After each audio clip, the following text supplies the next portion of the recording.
देश का मूड। नरेंद्र मोदी सरकार का थोड़े दिनों में 1 साल पूरा होने जा रहा है। एबीपी न्यूज पेश कर रहा है देश का मूड।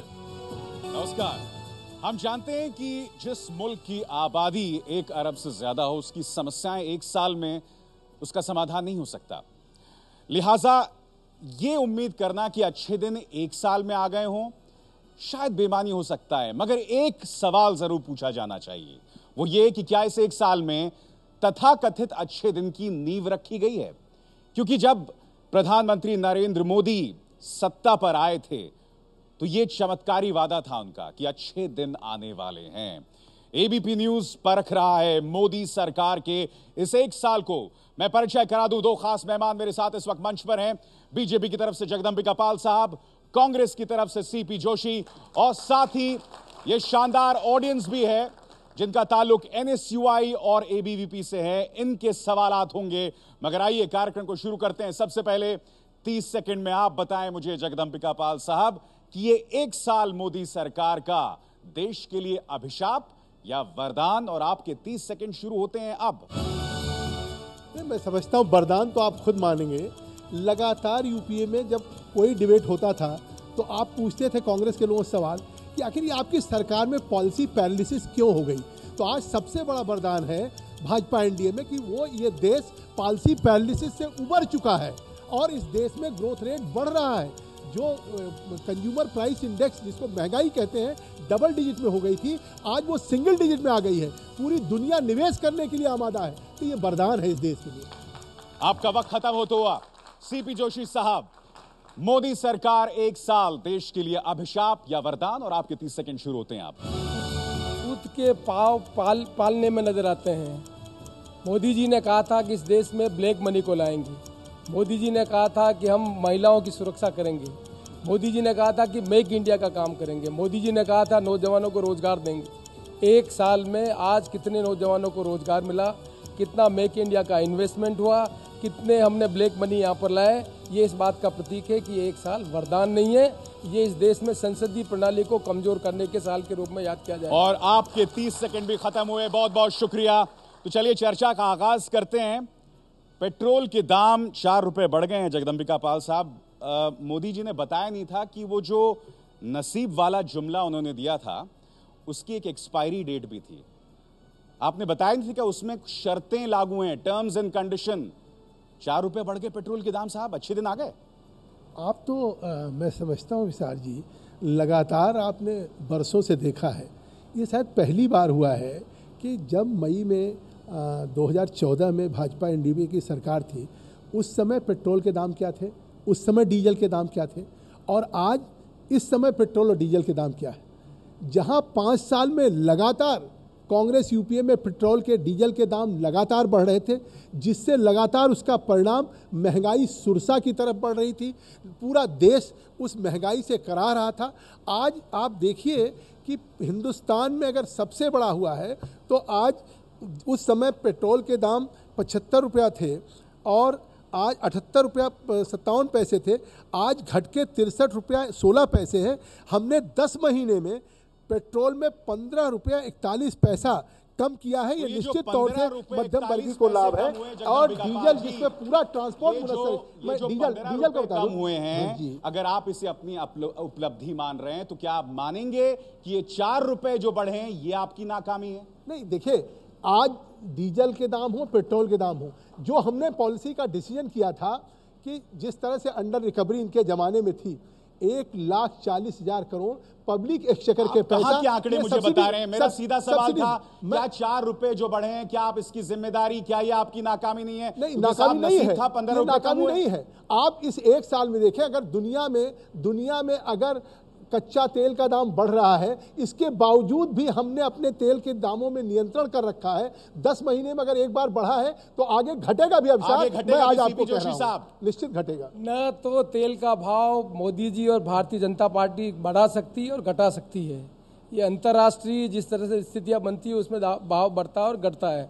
लेकिन भारत की जनता यह जानना चाहती है कि मोदी जी के प्रधानमंत्री बनने के बाद उन्होंने जो कस्टम और उसके एक्साइज की ड्यूटी बढ़ाई, उसमें 80,000 करोड़ रुपए तो जो उन्होंने जो अपने फिजिकल डेफिसिट को कंप्लीट करने के लिए दिए और 20,000 करोड़ रुपए ऑयल मार्केट कंपनी को हुए, ये 80,000 करोड़ और 20,000 करोड़ रुपए को कंज्यूमर के ऊपर पास ऑन क्यों नहीं किया?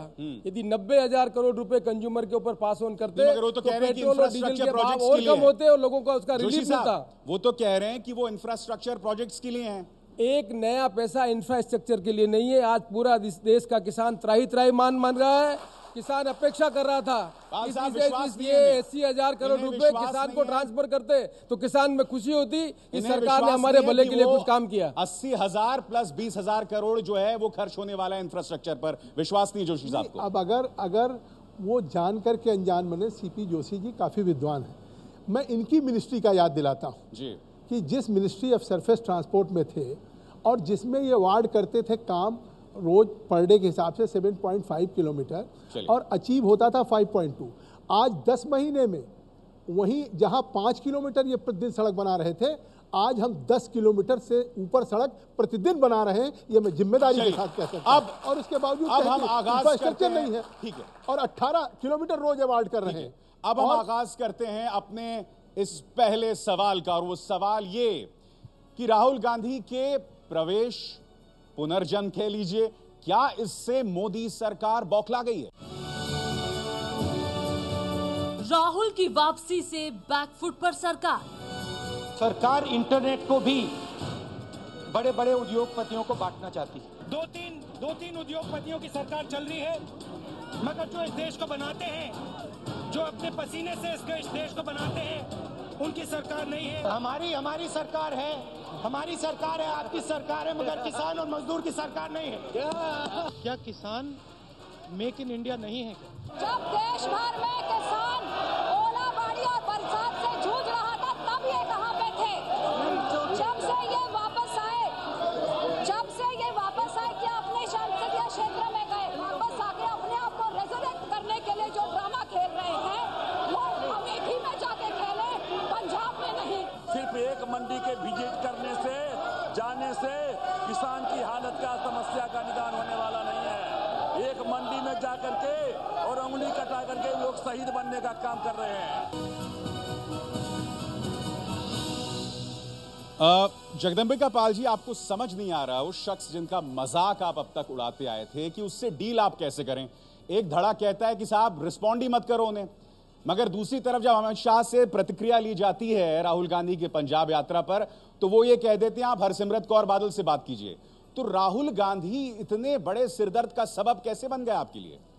नहीं, अब ये तो निश्चित तौर से अपनी टीआरपी के लिए आपको किसी को हमारी सरकार के मुकाबले खड़ा करना है। मैं याद कर रहा हूँ कि 2 महीने पहले जिस समय ओले पड़ रहे यही आरोप ये लोग मोदी को लेकर लगाते हैं नहीं कि मोदी, हम अपनी टीआरपी के लिए मोदी साहब को दिखाते हैं। अब यही आरोप आप भी लगा रहे हैं। देखिए, मोदी साहब को आप तब दिखाते हैं जब जापान के प्राइम मिनिस्टर इस भारत में $35 बिलियन को इन्वेस्ट करने की बात करते हैं, जब चाइना का प्रीमियर $20 बिलियन को इन्वेस्ट करने की बात करते हैं, जब यूनाइटेड स्टेट्स अमेरिका के प्रेसिडेंट बराक ओबामा टाइम्स में लेख लिखते हैं। आप बता दीजिए कि पूरी दुनिया का नजरिया छोड़िए, सार्क के लोगों का नजरिया अपने भारत के बारे में क्या था? नहीं, वो छोड़िए, आप मुझे बताइए राहुल गांधी जी आपको इतना परेशान क्यों कर रहे हैं? इसलिए नहीं, 2 महीने से जो out of scene, out of mind थे, जिस नेता की बात आप कर रहे हैं, तो अब उनको अपनी प्रेजेंस दिखानी है। स्वाभाविक है कि 2 महीने आप सवाल कर रहे थे कि जब भारत की पार्लियामेंट का बजट सत्र चल रहा है,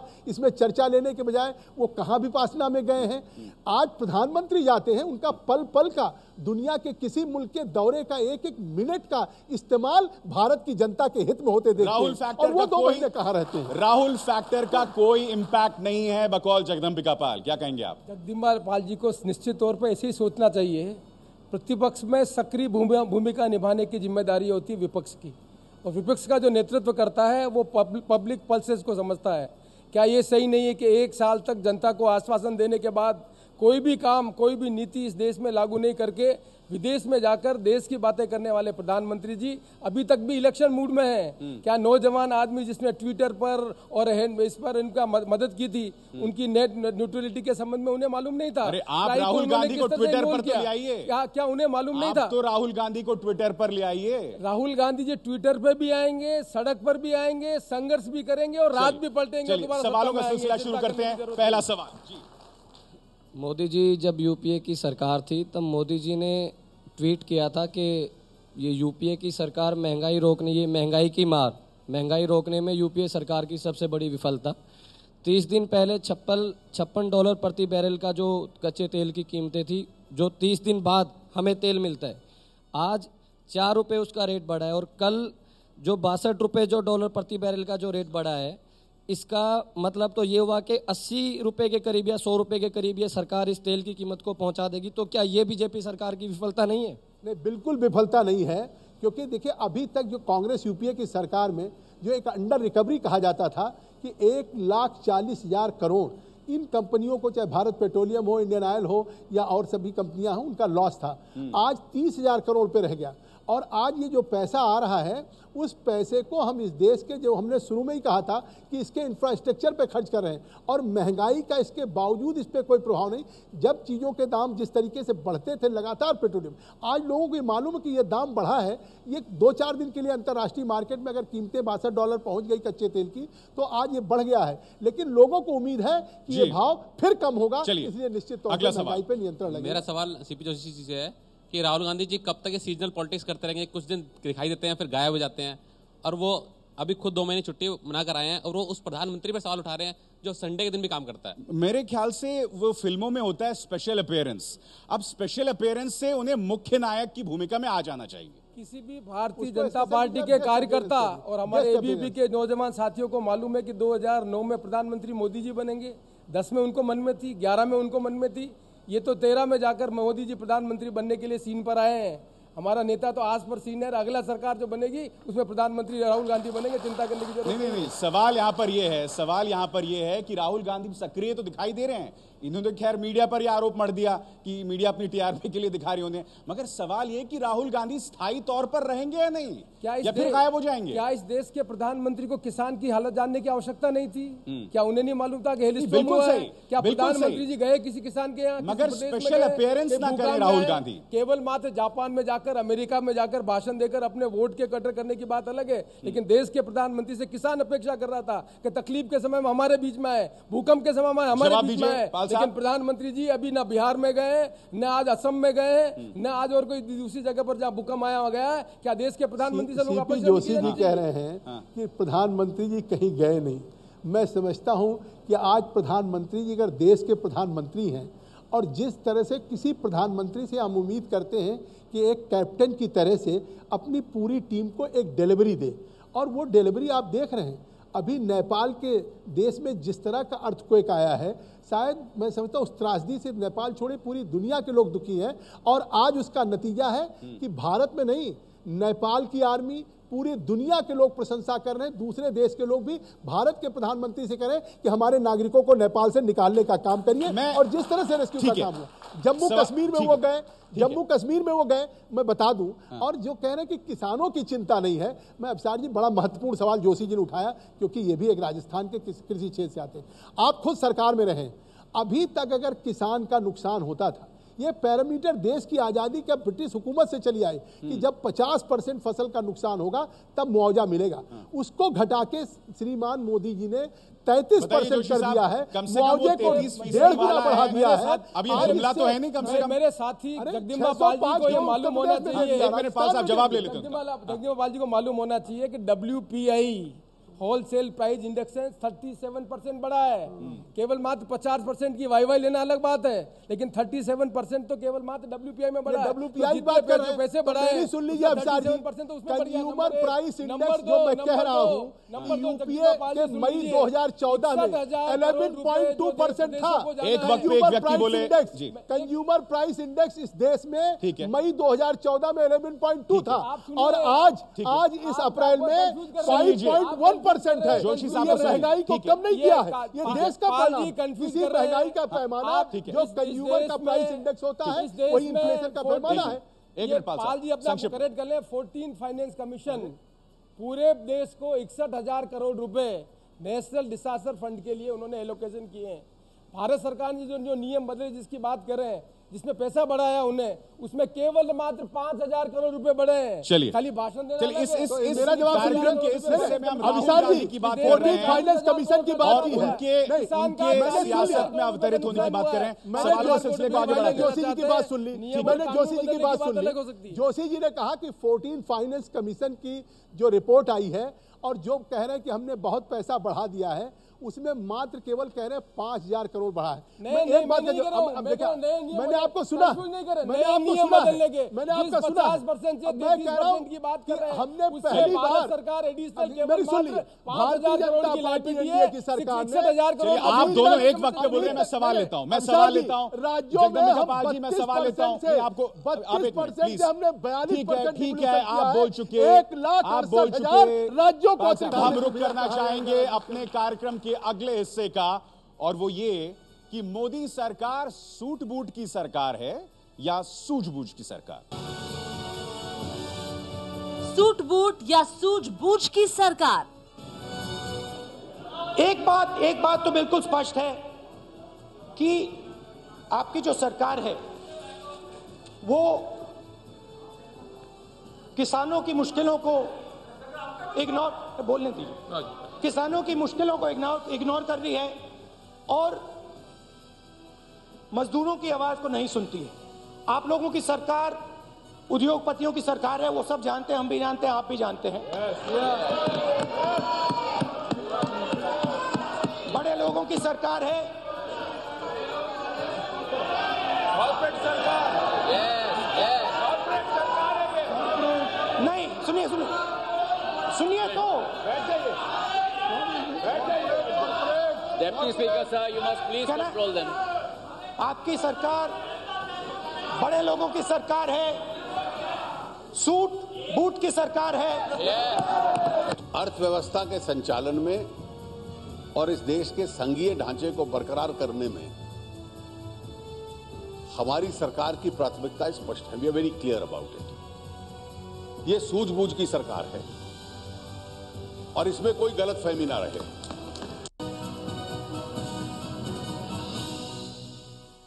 जोशी साहब, मोदी साहब ने हाल ही में बीजेपी सांसद को संबोधित करते हुए पार्लियामेंट में एनेक्सी में उन्होंने संबोधित किया था और उन्होंने कहा था कि जिस तरह का हाउसिंग स्कीम मैं ला रहा हूं, यानी उनकी सरकार ला रही है, वो गरीबों के लिए है, अंबानी के लिए नहीं। अब सवाल ये कि यहां एक प्रधानमंत्री है जो अंबानी का नाम इस तरह से लेता है, और एक बार और पहले कहा था उन्होंने कि हालात बेहतर होंगे, इसका मतलब ही नहीं कि सिर्फ अंबानी के लिए बेहतर होंगे, कि कम से कम इस प्रधानमंत्री में सामर्थ्य, हिम्मत तो है अंबानी का नाम लेने का। आपके यहां तो इतना खौफ था कि आप लेते नहीं, तो आप कैसे कह सकते हैं सूट बूट की सरकार है? हमें सूट बूट की सरकार इसलिए कहते हैं, आपने स्वयं ने देखा होगा कि आज़ादी के बाद पहली बार किसी प्रधानमंत्री ने शपथ ली, उस प्रधानमंत्री की शपथ में कौन कौन लोग थे, कौन कौन से घराने थे? क्या इस देश में आज़ादी के बाद किसी प्रधानमंत्री ने शपथ नहीं ली थी? क्या भारतीय जनता पार्टी के अटल बिहारी वाजपेयी ने देश के प्रधानमंत्री के रूप में शपथ नहीं ली थी? यह पहली बार हुआ है इस देश में प्रधानमंत्री शपथ ले, बड़े बड़े घराने के लोग आए, सब परिवार के लोगों के बीच में आकर ले। ये बताना पड़ेगा कि वो लोग कौन थे। ये लोग वो हैं जिन्होंने उनका समर्थन किया। क्या आपके पास एकमात्र यही सरकार है? इस सरकार ने उनके नीड्स को कैटर करने के लिए वो सब काम किए हैं जिन काम से उनको सहायता मिल सके। एक मिसाल दीजिए कि ये सूट बूट की सरकार है। एक सीधा सिंपल उदाहरण बताइए। ये जो प्राइवेट पोर्ट दिया है सूरत और बॉम्बे में, वो किस किस को दिया है? आपको मालूम है? ये प्राइवेट पोर्ट जो बन रहा है पब्लिक प्राइवेट पार्टनरशिप में, वो किसको मिला है? क्या ये सही नहीं है कि अभी जो एक एयरपोर्ट का जो बिडिंग हुआ था उसमें केवल मात्र अडानी जी बटे, बाकी सब विड्रॉ हो गए? क्या ये सही नहीं है कि अडानी जी को लेकर प्रधानमंत्री जी गए? मतलब जगदम्बिका पाल जी, ये हुआ कि अंबानी जी की तो छुट्टी हो गई, उनकी जगह अडानी जी ने जगह ले ली। अब अडानी जी के अच्छे दिन आ गए। सवाल को समझ गया, इनके उत्तर को समझ गया। मैं पूछना चाहता हूं कि अगर आप इस देश में सवाल पूछ रहे हैं कि ये सूट बूट की सरकार कैसे है, क्यों नहीं सूझबूझ की सरकार है, तो इसका उत्तर ये नहीं कि कहीं किसी को एक पोर्ट मिल गया या कहीं की कौन सी दुनिया का देश नहीं है कि जहां पे उद्योग पब्लिक सेक्टर में और प्राइवेट सेक्टर में न लगते हो, और प्राइवेट सेक्टर में नहीं लगेंगे तो चाहे एनएसवाई के लड़के बैठे हो चाहे एबीपी के बैठे हो, और जब तक उद्योग नहीं आएगा, जब तक जीडीपी विकास दर नहीं बढ़ेगी, तब तक एम्प्लॉयमेंट नहीं बढ़ेगा। तो इसलिए ये उत्तर तो है नहीं। ऐसा मैं कहना चाहता हूं एक खास उद्योग घराने के ही अच्छे दिन दिखाई दे रहे हैं। हाँ, इसलिए कि 12 करोड़ 58 लाख परिवार जो अभी तक फाइनेंशियल इंक्लूजन में नहीं था, जिसके पास एक बैंक का कोई खाता नहीं था, वो अपने घर में अगर कोई उसके सुहाग बीमार हो गया पति, तो जो जेवर है वो किसी साहूकार के यहाँ रख करके मेडिकल कॉलेज जवाब का मेरे सवाल से क्या लेना देना है? 12 करोड़ 58 मैं आपसे पूछ रहा हूँ, अडानी जी के अच्छे दिन क्यों दिखाई दे रहे हैं? ठीक है, अंबानी जी चले गए, उन्हें साइड कर दिया गया, मगर अडानी जी क्यों दिखाई दे रहे हैं? अच्छा लगता है 10 महीने में अडानी जी आए हैं। 10 साल में अडानी जी जिस समय बंबई के कुर्ला कॉम्प्लेक्स में ले रहे थे प्लॉट, जिस समय वो अपना पोर्ट डेवलप कर रहे थे, उस समय भाजपा एनडीए की सरकार नहीं थी। जवाब दीजिए उस समय सरकार कांग्रेस यूपीए की थी, डॉक्टर मनमोहन सिंह की थी, और अडानी जी 10 महीने बोल चुके आप, 10 साल के हैं। ठीक है जोशी साहब, मैंने फिर दोबारा निवेदन करना चाहता हूं कि सूझबूझ की सरकार है जिसने 5 साल तक एफडीआई पास नहीं होने दिया। सूझबूझ की सरकार है जिसने इंश्योरेंस बिल का पास नहीं होने दिया। सूझबूझ की सरकार है जिसने जीएसटी पास नहीं होने दिया। सरकार नहीं थी उस वक्त। सूझबूझ की सरकार जो आज सरकार है उसने unanimous land acquisition bill pass किया। आज कस्टम और ड्यूटी बढ़ाकर जो पैसा ट्रांसफर होना चाहिए कंज्यूमर को, उसको फिजिकल डेफिसिट को एडजस्ट करने के लिए काम कर रहे हैं। हमने 11 करोड़ लोगों को डायरेक्ट बेनिफिट ट्रांसफर में 6,335 करोड़ रुपया डायरेक्ट हमने बेनिफिट को दिया है, और जो आज सिलेंडर का पैसा कंपनियों को जाता था वो सीधा लोगों के जेब। अच्छे दिन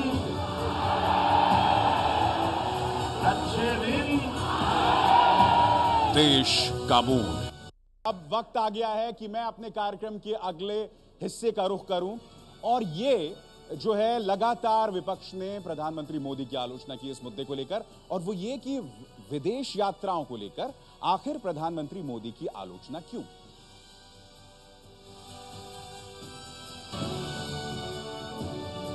पीएम के विदेश दौरे पर बवाल क्यों?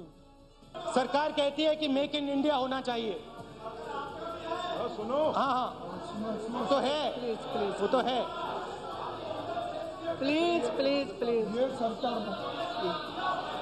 हमारी सरकार है, हमारी सरकार है, आपकी सरकार है, मगर किसान और मजदूर की सरकार नहीं है। प्लीज प्लीज, अंडमान निकोबार बैठिए। आपके प्रधानमंत्री जी का हम सब के प्रधानमंत्री जी का हिंदुस्तान में टूर लगा है। कुछ दिनों के लिए वो यहाँ आए हैं। पंजाब भी चले जाएं थोड़ी देर के लिए, किसानों से मिल लें, मंडी में बात कर लें, सीधा समझ में आ जाएगा हो क्या रहा है। आपको प्रधानमंत्री जी बैठे हैं यहां पर, उनकी आलोचना कल आलोचना की गई कि विदेश में रहते हैं। कम से कम कहां रहते हैं ये तो हमें पता रहता है। My friends in the Congress party would realize that when Prime Minister of India goes abroad, even for 2 days or 3 days, he performs a national duty. There is a difference between performing a national duty and disappearing for a jaunt. Joshi साहब, सीधा सवाल है और मैं उम्मीद आपसे सीधे जवाब भी करूंगा। मुझे बता दीजिए कि अगर 11 महीनों में 16 देशों की यात्राएं की हैं प्रधानमंत्री मोदी ने, तो देश का इससे नुकसान क्या हुआ? एक नुकसान मुझे बताइए।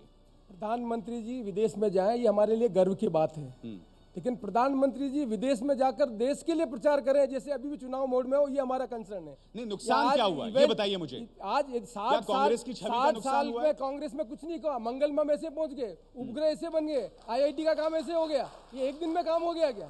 इस देश ने 60 साल में दुनिया में ताकतवर देश बन के उभरा है, तो एक दिन में नहीं बन के उभरा है। क्या किसी देश के प्रधानमंत्री को ये जाके कहना पड़े 60 साल तक कुछ नहीं हुआ, जिसमें उनके पार्टी के नेता अटल बिहारी की सरकार भी सम्मिलित है? नहीं, क्योंकि आप लोग तंज कसते हैं उनकी विदेश यात्रा पर। एक नुकसान मुझे बताइए क्या हुआ? देश के बारे में बाहर जाकर कहने की आवश्यकता नहीं है। वो जाकर कहते विदेश में जाकर, इसी देश में नरसिम्हा राव ने अटल बिहारी वाजपेयी जी को फॉरेन में यूएनए में भेजा था, देश का प्रतिनिधि बनाकर भेजा था। अटल बिहारी वाजपेयी ने देश की बात करके आए थे, कभी उन्होंने ऐसी बात नहीं की। मोदी जी बताइए विदेश में पाल जाए, साहब, देश के लिए बात करें, इतना लेकिन देश में नहीं, जाकर चुनाव के बहुत संबंध में बहुत बात करें, अहम ठीक बात नहीं है। यहाँ पर जोशी जी ने बहुत अहम मुद्दा उठाया है।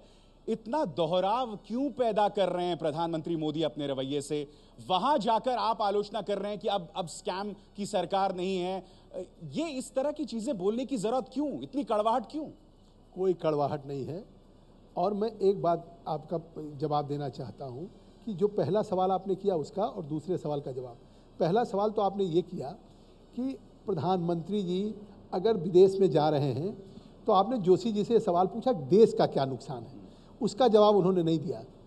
आज प्रधानमंत्री जी अगर बाहर जा रहे हैं तो उससे निश्चित तौर से जिस तरह की आपने परफॉर्मेंस उनकी देखी, जिस तरह के रिश्ते यूएस हो, कनाडा हो, जापान हो, चाइना, मैं एक उसे मिनट उत्तर दे मानने दें। को तैयार हो नहीं, सकता अच्छा, हूं। सुनिए, मेरा तो- आपसे सवाल था कि बाहर जाकर विपक्ष की इस तरह से आलोचना करना, पिछले 10 साल की आलोचना करना, क्या ये वाजिब है? वाजिब नहीं, बहुत जरूरी है। क्यों अगर जरूरी है? आपकी गुडविल एक बार खराब हो जाए तो आपको नहीं कहना पड़ेगा कि अब हमारी ये गुडविल है, हम इससे निकल रहे प्रधानमंत्री हैं। मोदी, नहीं, निश्चित तौर प्रधानमंत्री से मोदी बीजेपी के प्रधानमंत्री नहीं है, देश के प्रधानमंत्री देश के हैं। प्रधानमंत्री। लेकिन जो पिछले 5 वर्षों में यहाँ तक कि डोमेस्टिक इन्वेस्टर्स भी अपने टाटा हो, बिरला हो, ये लोग जाने लगे साउथ अफ्रीका, कोरिया जाने लगे। मेरी बात सुन लीजिए, मंगल अब पे मेरी जाने बात का सुन श्रेय लीजिए। लेते हैं। अगर मंगल का श्रेय एक दिन में हो गया, मुझसे आपने सवाल पूछा, जवाब दे दीजिए।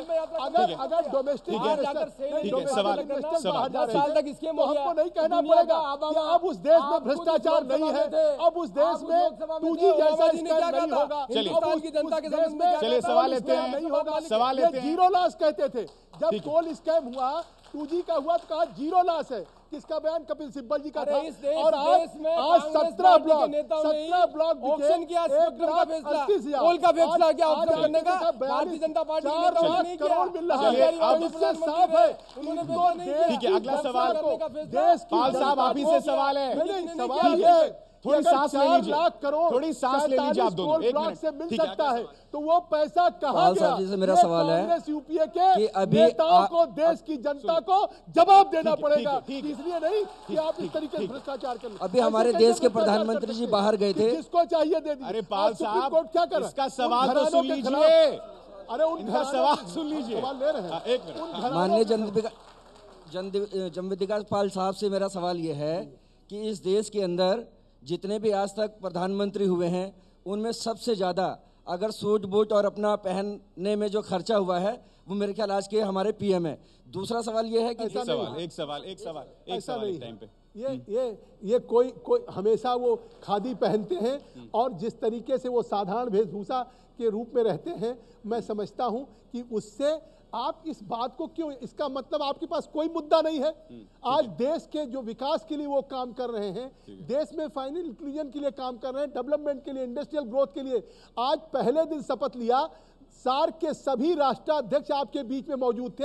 आप सवाल उठा रहे हैं अडानी और अंबानी के। मैं कहता हूं देश के आज पाकिस्तान पहली बार है जोशी साहब की यमन को लेकर हमारी कार्रवाई, नेपाल को लेकर हमारी कार्रवाई में दुनिया इसको स्वीकार कर रही है।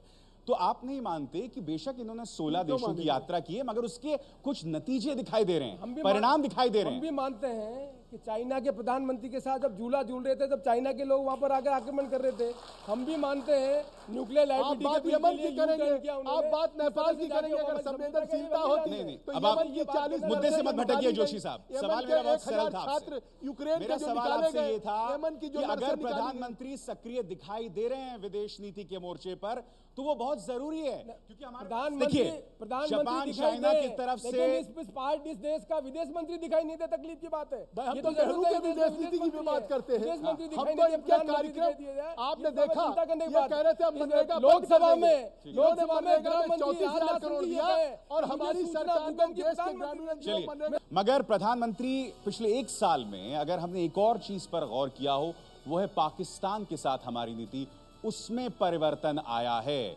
मगर बड़ा प्रश्न ये कि पाकिस्तान के साथ जो हमारे ताल्लुकात हैं उसका भविष्य क्या है? पाकिस्तान से रिश्ते सुधरेंगे? आंख दिखा करके भी दुनिया नहीं चल सकती, आंख झुका करके भी नहीं चल सकती। बात आंख मिला के होनी चाहिए।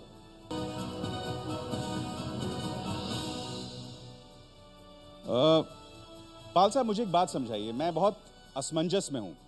जब आप सत्ता में आते हैं और पाकिस्तान हाई कमीशन जैसे ही पृथकतावादियों से बातचीत करता है, आप फॉरेन सेक्रेटरी लेवल टॉक्स बंद कर देते हैं। मगर विडंबना देखिए कि जम्मू कश्मीर में जिस पार्टी के साथ आप सत्ता में हैं, वो सबसे ज्यादा पृथकतावादियों की हितैषी दिखाई देती है। तो इतना ज्यादा असमंजस क्यों है आप में? नहीं, देखिए, कोई असमंजस नहीं। असमंजस तो उस स्थिति में थी कि उस समय जब मुंबई के मास्टरमाइंड लोग, जिनके खिलाफ कोई कार्रवाई नहीं हो रही थी, टैक्स बंद किया, इन्होंने टैक्स शुरू कर दी। अगर हमारे यहाँ पाकिस्तान हाई कमीशन बात करती है तो हम सीधा सख्त संदेश देते हैं कि निश्चित तौर से अगर या तो भारत सरकार से आप बात करिए या उन अलगाववादियों से आपको बात करना है। तो ये एक सीधा मोदी जी की जो एक सरकार का साफ संदेश है इस देश के। मगर वो साफ संदेश दिखाई नहीं दे रहा है। दिखाई दे रहा है, वो इसलिए नहीं दिखाई दे रहा है क्योंकि आप जम्मू कश्मीर में सत्ता में उस पार्टी के साथ हैं जो जम्मू कश्मीर के चुनावों की सफलता का श्रेय पृथकतावादियों को देती है। देता हो, लेकिन आप देखें कि जिस तरीके से मसर्रत या उन लोगों ने किया, आज वो जेल के सीखों के पीछे हैं। तो हम उसमें कोई समझौता करने वाले नहीं हैं। पाकिस्तान की नीति, समझौता के साथ, क्या पाकिस्तान को लेकर सरकार की नीति काम करने वाले असमंजस है? क्या कहेंगे? कोई असमंजस नहीं हमारे। भारत की जनता को ये जानने का मौका नहीं मिलना चाहिए कि चुनाव के समय में 56 इंच की सीने की बात करके जिस तरह की बातें करते थे, लोगों ने उनको वोट दिया, क्या आज प्रधानमंत्री बनने के बाद उनका कृत्य उस तरह का है? ये भारत की जनता को जानने का अवसर मिलना चाहिए कि जब आप विरोध में होते हैं तब किस तरह की बात करते हैं और सरकार में आने के बाद क्या लिमिटेशन होते हैं। हम भी इस पक्ष के हैं कि पाकिस्तान से संबंध सुधरने चाहिए, लेकिन जो विपक्ष में जिस तरह की बातें हैं उनको समझने की जरूरत है कि विपक्ष में जिस तरह की बातें करें उसमें देश में वोट ले सकते हैं, लेकिन वोट लेने के बाद देश के भले के लिए कोई काम नहीं कर सकते। ये उनकी क्रेडिबिलिटी के लिए सामने सबसे बड़ा प्रश्न चिन्ह है जो अगले चुनाव में इनका जवाब देना पड़ेगा। अच्छे दिन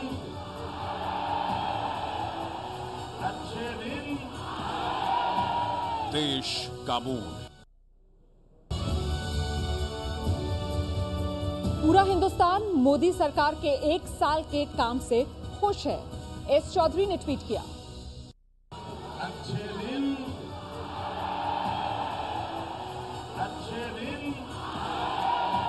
देश का मूड। अब हम रुख करते हैं अपने कार्यक्रम के आखिरी पड़ाव का, और वो ये कि मंत्रियों और सांसदों की जुबान पर लगाम क्यों नहीं? मंत्री और सांसदों पर लगाम क्यों नहीं? लड़की से लड़की की शादी, लड़के से लड़की की शादी, पिछली सरकार हो गई ना बुद्धि खराब। इसलिए हम स्वामी जी के भाषण पर, प्रवचनों पर अपने को जोड़ते हुए निवेदन करना चाहते हैं, कम से कम 4 बच्चे पैदा करो।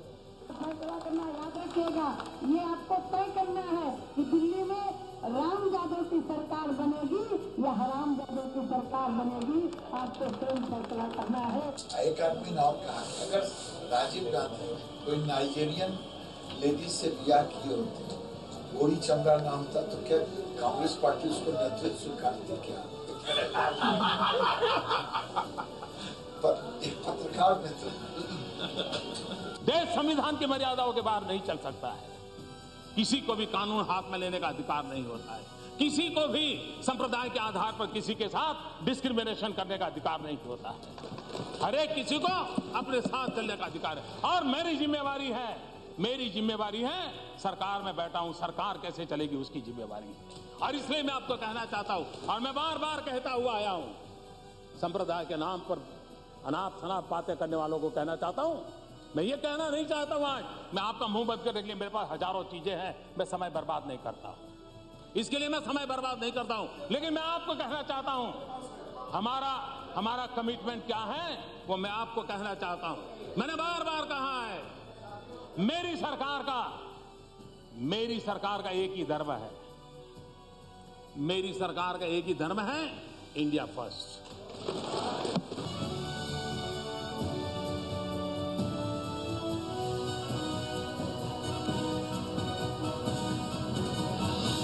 बाल साहब, इंडिया फर्स्ट तो बहुत दूर की बात है। आपके सांसदों और मंत्रियों की बात माने, वो तो अपने प्रधानमंत्री तक को सुनने को राजी नहीं है। मतलब एक बार कोई गलती करे बात समझ आती है। अब जो शुरू में सज्जन थे, नगीने मिस्टर साक्षी महाराज, वो उन्होंने फिर केदारनाथ की यात्रा और उसके बाद जो भूकंप नेपाल में आया उसका ठीकरा राहुल गांधी पे फोड़ दिया। ये कौन है लोग? ये क्या लोग हैं जो अपने प्रधानमंत्री को नहीं सुनते हैं? नहीं, देखिए प्रधानमंत्री ने तो स्पष्ट कह दिया कि मुझे प्रधानमंत्री के स्पष्ट कहने से क्या होता है? अरे भाई सवाल पूछा, जब उनकी बात ही नहीं सुनते आपके मंत्री और सांसद, कौन सुन रहा है? इनके मंत्री नहीं सुनते थे। आपको याद होगा बेनी प्रसाद वर्मा जी ने अटल बिहारी वाजपेयी के खिलाफ लोकसभा के अंदर कहा। मैं आपको गिनाना शुरू आपकी पार्टी के अंदर 1 साल के अंदर मैं आपको गिनाना शुरू करूं। आप जनरल वीके सिंह, साक्षी महाराज, नहीं जो साध्वी जी, ये हमारी पार्टी का नहीं, कभी पार्टी ने उसको इंडोर्स नहीं किया, कभी सरकार ने इंडोर्स नहीं किया। प्रधानमंत्री ने कहा, प्रधानमंत्री ने कहा हमारी सरकार का धर्म इंडिया फर्स्ट है और इंडिया में रहने वाले हर व्यक्ति की सुरक्षा करने का भानुमति का रोड़ा बनाया है, तो इसमें होना ही है। ये तो मोदी जी कहते हैं सबकी सरकार, मोदी जी की सरकार, तो निश्चित तौर पर मोदी जी की जिम्मेदारी बनती है। कैसे लोगों को चुनाव किया, कैसे लोगों को उन्होंने चुनाव के लिए वोट मांगा। आज जगदम्बिका पाल जी सांसद बन गए, भरोसा दे रहे हैं इनके आवाज की जिम्मेदारी। अच्छा मुझे एक बात बताइए जगदम्बिका पाल जी, ये वो तमाम नेता हैं जिन्हें युवा पीढ़ी देखती है, इनकी भाषा सुनकर, इनके लहजे को देखकर आप किस तरह की पीढ़ी को आप इनकरेज कर रहे हैं? किस तरह की पीढ़ी आप सामने खड़ी कर रहे हैं? नाराज, बदतमीज, किस तरह की पीढ़ी को आप जन्म दे रहे हैं सामने? देखिए वो हमारी न पार्टी की उसको इंडोर्स करती है। अगर किसी का व्यक्तिगत बयान है, यहां तक कि पार्टी ने के अध्यक्ष का भी बयान आया कि अगर इस तरह के बयान होंगे तो पार्टी ने उनसे जवाब तलब किया, पार्टी ने कार्रवाई की बात कही।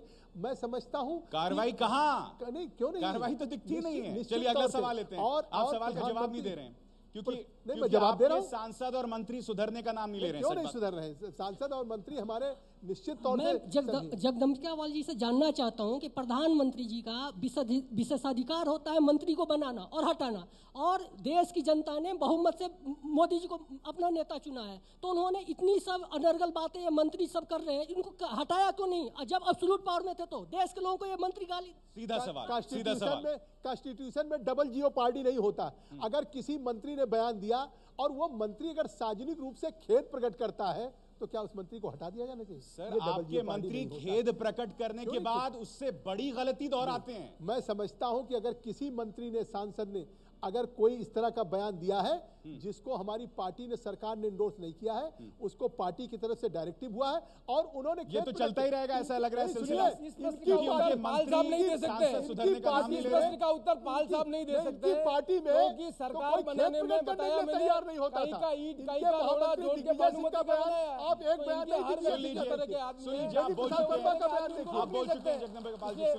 इसलिए मान्यवर ये बात समझने की आवश्यकता है कि जब आप सिद्धांतों से समझौता कर सरकार बनाने की बात करेंगे तब इस तरह के लोग इस तरह की बातें करेंगे जो आपके कंट्रोल में नहीं है। जोशी जी आपके मंत्री थे जो कहते थे इकोनॉमिक क्लास जो है वो कैटल क्लास है, ठीक है। आपके राहुल गांधी जी के जो मेंटोर हैं दिग्विजय सिंह वो कहते हैं टंच माल है, और आपकी जो अध्यक्ष है वो कहती है मौत का सौदागर है। तो आप दूसरे पर आरोप लगाने से पहले अपनी पार्टी में देखिए कि बदजुबानी कौन ज्यादा करता है। बदजुबानी और शब्द का विकृतिकरण दो अलग अलग चीजें। जिस तरह की साक्षी महाराज कह रहे हैं, जिस तरह की साध्वी जी बात कर रहे हैं, ये बदजुबानी नहीं है। ये जो संस्कारित लोग हैं क्योंकि पता है जब इस तरह के शब्दों का इस्तेमाल होता है, बाजारू इसको इंडोर्स नहीं करते। 50 करोड़ की गर्लफ्रेंड लोग तो जो कह रहे हैं इसको ये डिफेंड करें। हमारी पार्टी डिफेंड नहीं करती। अगर कभी कोई पार्टी के लोग ऐसे कहें कि जो बात स्वीकार न किया जा सके समाज में, उसमें निश्चित तौर से हमारी पार्टी इसको इंडोर्स नहीं करती। हमारी पार्टी उनको कहती है, उनके खिलाफ जवाब तलब करती है, उनको खेद प्रकट करना पड़ता है, उनको माफी मांगना पड़ता है। तो मैं समझता हूं कि हमारी पार्टी खेद और माफी के बाद वो अपनी गलती फिर दोहराते हैं। बहुत बहुत शुक्रिया जगदम्बिका पाल जी आपका, सीपी जोशी साहब। तो एबीपी न्यूज इसी तरह से देश का मूड जानता रहेगा मोदी सरकार के 1 साल हो गए। बहुत बहुत शुक्रिया हमारे तमाम लोगों का भी यहां चर्चा में शरीक होने के लिए। अभिसार शर्मा को इजाजत दीजिए, नमस्कार।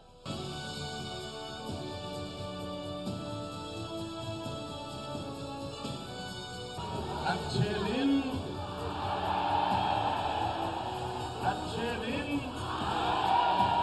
देश का मूड।